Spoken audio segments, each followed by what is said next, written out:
പേമാരികൾ ഉണ്ടാവും, ഇടിമിന്നലുകൾ ഉണ്ടാവും, മഴക്കാറ് തൂങ്ങാൻ നിൽക്കുന്നുണ്ടാവും, വെയിലുതിക്കുന്നുണ്ടാവും. പക്ഷേ വസന്ത ഹേമന്ത ഗ്രീഷ്മങ്ങളെ അതിജയിച്ചുകൊണ്ട്, ഇരുട്ടിന്റെ തുരങ്കപാതകളെ അതിജയിച്ചുകൊണ്ട് ഈ ഹിദായത്തിന്റെ കപ്പൽ സമസ്ത കേരള ജംഇയ്യത്തുൽ ഉലമാ എന്ന മലയാളി സമാജത്തിന് ദീപ്തപ്രകാശം നൽകിയ ഈ യാനം തിരമാലകളെ മുറിച്ചുകൊണ്ട് ഹിദായത്തിന്റെ വഴികളിലൂടെ സഞ്ചാരം തുടരുക തന്നെ ചെയ്യും. അതിന്റെ ഖാദിമീങ്ങളാവാൻ കഴിയുന്നതേ സൗഭാഗ്യം. അതിന്റെ വഴികളിൽ ഒരു പൂവെങ്കിലും നൽകാൻ കഴിയുന്നതേ സൗഭാഗ്യം.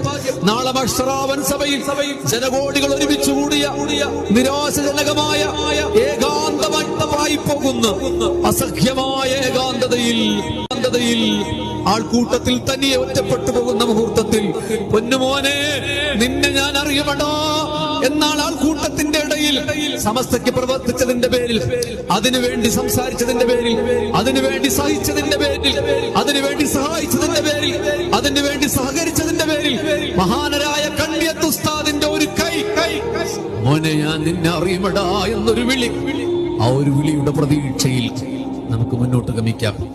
ഈ ആദർശത്തെ അമാനത്തായി നെഞ്ചു പിടിച്ചുകൊണ്ട് സകലാക്ഷേപശരങ്ങളിലൂടെയും ദീപ്തമായ ഈ പ്രകാശത്തെ നെഞ്ചു ചേർത്ത് പിടിച്ചു മുന്നേറാൻ അള്ളാഹു നമുക്ക്